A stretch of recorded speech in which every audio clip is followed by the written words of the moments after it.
আসসালামু আলাইকুম। আজকে মুরগি পালন সম্পর্কে গুরুত্বপূর্ণ কিছু তথ্য আপনাদের সাথে শেয়ার করব।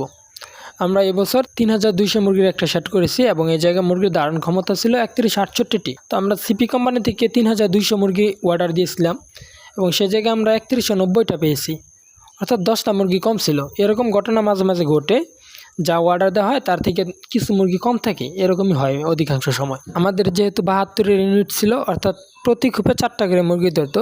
তো 4টা করে মুরগি দেওয়ার ফলে দেখা গেছে 22টার মতো মুরগি বাড়ছে। এই বাড়তি মুরগিগুলো আমরা 5টা করে দিয়েছিলাম।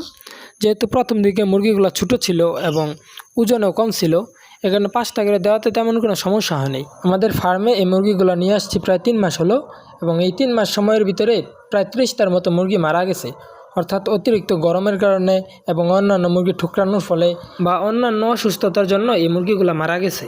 এখন যেহেতু খোপগুলো ফাঁকা হয়েছে, অর্থাৎ কোনো জায়গায় 2টা 3টা করে আছে এবং কোনো জায়গায় 5টা আছে, যে কারণে চাচ্ছিলাম যে সবগুলা খোপের ভিতরে 4টা করে দেব। এখন সবচেয়ে সতর্ক বিষয় যেটা, এখন যেহেতু 3টা বা 2টা করে মুরগিগুলো থাকার ফলে তাদের মাঝখানে একটা আলাদাভাবে বন্ডিং তৈরি হয়েছে।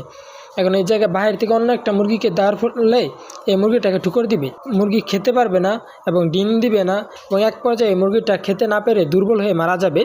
এ কারণে যেই জায়গায় 5টা করে মুরগি আছে ওই জায়গা থেকে সবচেয়ে শক্তিশালী মুরগিটা আছে ওই মুরগিটাকে বের করতে হবে এবং যে জায়গায় মারা গেছে ওই জায়গাতে রাখতে হবে।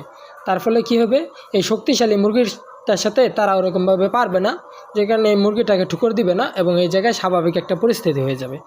আর এই জায়গায় আরেকটা বিষয় লক্ষ্য রাখতে হবে, ফার্মে মাঝে মাঝে এমন কিছু মুরগি দেখা যায় যে মুরগিগুলো মুরগি খেকো, অর্থাৎ তার সাথে যে মুরগিকে দেওয়া হবে ওই মুরগিগুলোকে সে ঠুকরাবে, অর্থাৎ ডিম পাড়ার সময় এই মুরগিগুলোকে ঠুকরায়, এমনকি ওই দিনে মারা যাবে, কিছুদিন পর ওই মুরগিগুলো মারা যায়। এই কারণে এই মুরগিগুলোকে আলাদা রাখতে হবে, অর্থাৎ তার সাথে অন্য কোনো মুরগি দেওয়া যাবে না।